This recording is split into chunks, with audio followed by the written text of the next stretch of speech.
ang naghihintay kay Eugene? Anong pagsubok ang daraanan niya? Nagtagumpay kaya siya dito?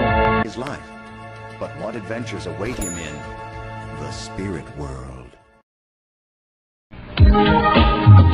Pumanaw si Eugene sa pagtangka niyang mailigtas ang isang bata. Nalaman niya sa pagiging multo na may pag-asa pa siyang muling mabuhay sa tulong ni Charlene, ang taga-subaybay ng mga kaluluwa. Hindi siya makapaniwala, pero nang makita niya ang mga nagmamahal sa kanya, pumayag siya na sumailalim sa pagsubok para muling mabuhay at makabalik sa piling nila. Si Jericho, isang bagong kaluluwa. Sandali lang, Charlene! Saan pa tayo pupunta? Sa kabilang daigdig. Ha? Paano? Ipapakilala kita sa isang taong magpapaliwanag sa'yo ng mabuti ng pagsubok na daraanan mo. Sino ba yun? Kung gusto niya ako makausap, siya ang dapat pumunta dito sa akin, ha? Yama ang pangalan niya. Sino naman niyang si Yama?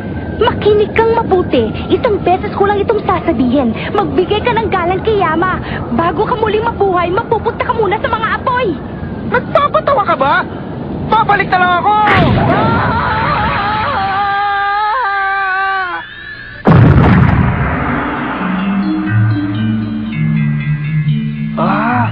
Anong lugar ito?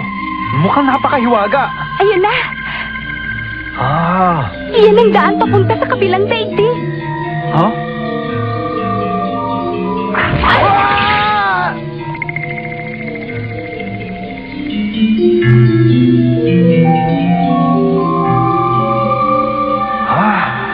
Ang laki!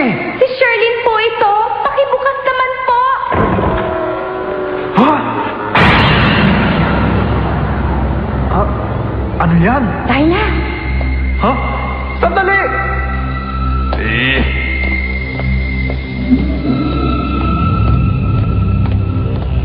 Paano kung matalo ako? Hindi na ako makakabalik?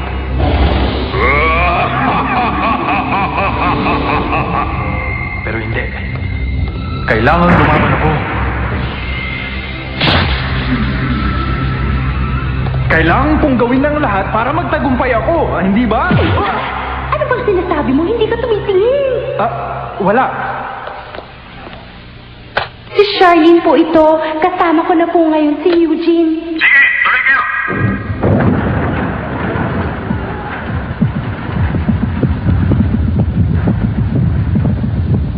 Delikado na raw ang lagay ni Mr. Chen.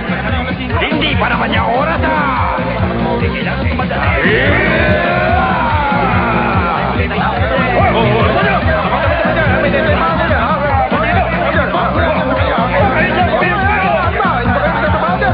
Ano bang gagawin ko dito? Ang gulo-gulo naman itong mga papel na to. Hindi ko na maintindihan to. Anong lugar ba ito? Opisina o palengke?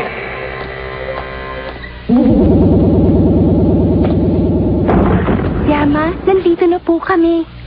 Ha? Ha? Wala!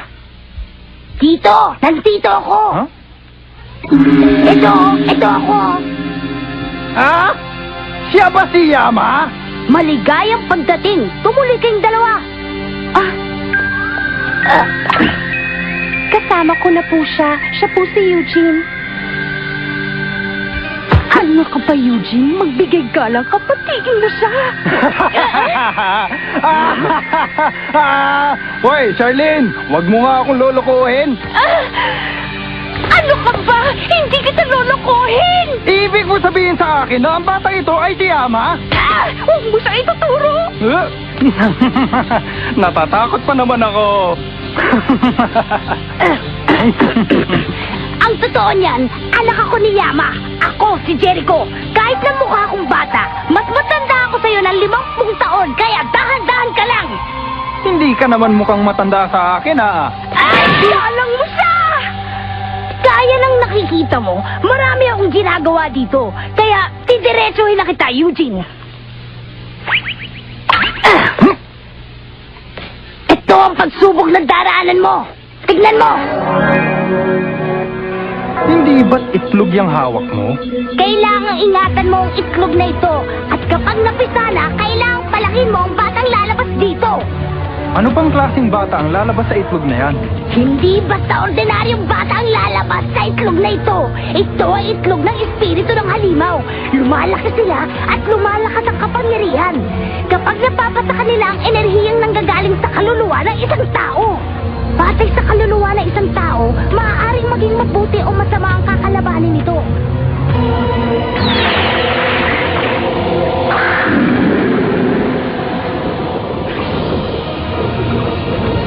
Kapag ang iisipin mo ay maglalabas ng kasamaan, lalabas ang isang napakasamang halimaw, kakainin ka nito, yun na ang katapusan mo. Imposible ka nang mabuhay at makabalik pa sa inyo. Kaya't kinakailangan mo ang dagdag na pag-iingat. Pananatiliin ko ang tibok ng puso ng iyong katawan, kaya't sa iyo nakasalalay ang iyong tagumpay.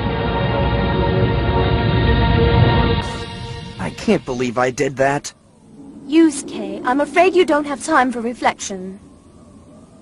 Koenma said that until the ordeal's finished he'd keep a pulse in your body, but that won't help if it's cremated at the funeral. Ah! I forgot! Can't very well be alive if you don't have a body. Hindi ba, Eugene? Pupuntahan ko na!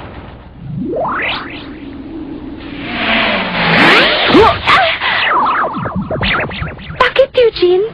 Pero paano ko gagawin ito? May paraan ba para makausap ng isang multong katulad ko ang isang tao? Meron. Sige nga, paano? Sa tabi ng higaan ng isang tao. Higaan? Oo, ang mga pumanaw na ay lumalabas sa mga panaginip ng tao. Doon mo sila makakausap. Sige, tara na.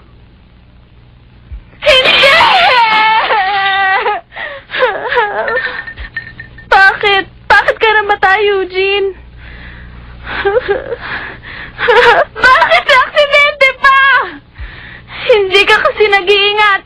Paano na ako ngayon? Nag-iisa na ako! Wala na ako kasama! Anong gagawin ko ngayon? Anong nangyayari? Hindi siya pwede. Nakainom siya.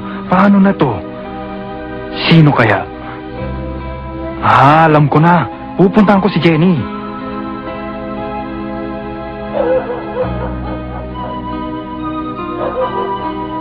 Ang linis-linis ang kwarto ni Jenny. Hindi tulad ng kwarto ko. Ang daming kalat. Ayan, tulog siya. Umiiyak siya.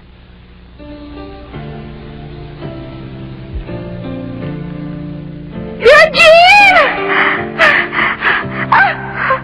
Hintay! Hintay! Eugene? Hintay!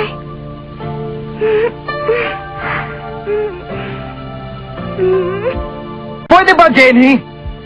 Tumigil ka sa kaiiyak mo. Sandali lang ako mawawala. Babalik ako. Pangako yan. Maghintay ka lang. Eugene? Nakikinig ka ba sa mga sinasabi ko? Ang bigat. Ha? Pakisabi nga kay Mami na babalik ako. Huwag nilang ililibing ang katawan ko. Dahil babalik ako sa inyo. Pangako yan, Jenny. Pangako! Jenny, huwag mo sanang kalilimutan. Ayokong makitang malungkot ka, Jenny. Eugene! Nagpakita siya. Kinausap niya ako sa panaginip ko. Hindi yata panaginip yun,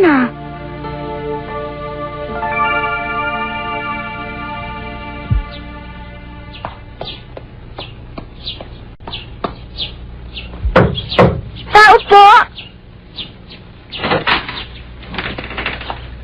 Tao po!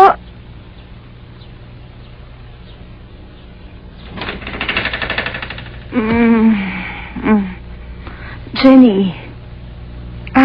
Opo. Ako po. Napanaginipan ko si Eugene. Nakikipaglaban daw si Eugene sa mga halimaw sa kabilang daigdig at naging pinuno pa siya ng mga ito. Nakakatawa, di ba? Tita Victoria? Jenny, nakita mo rin ba? Ha? Si Eugene sa panaginip? Hindi pa. Inaalala ni Jenny ang nararamdaman ng mami mo. Kaya wala siyang masabi sa kanya. Paano na yan? Mahirap paniwalaan ang panaginip. Charlene, anong gagawin ko? Pag hindi sila naniwala, ililibing na nila ang katawan ko! Ewan ko.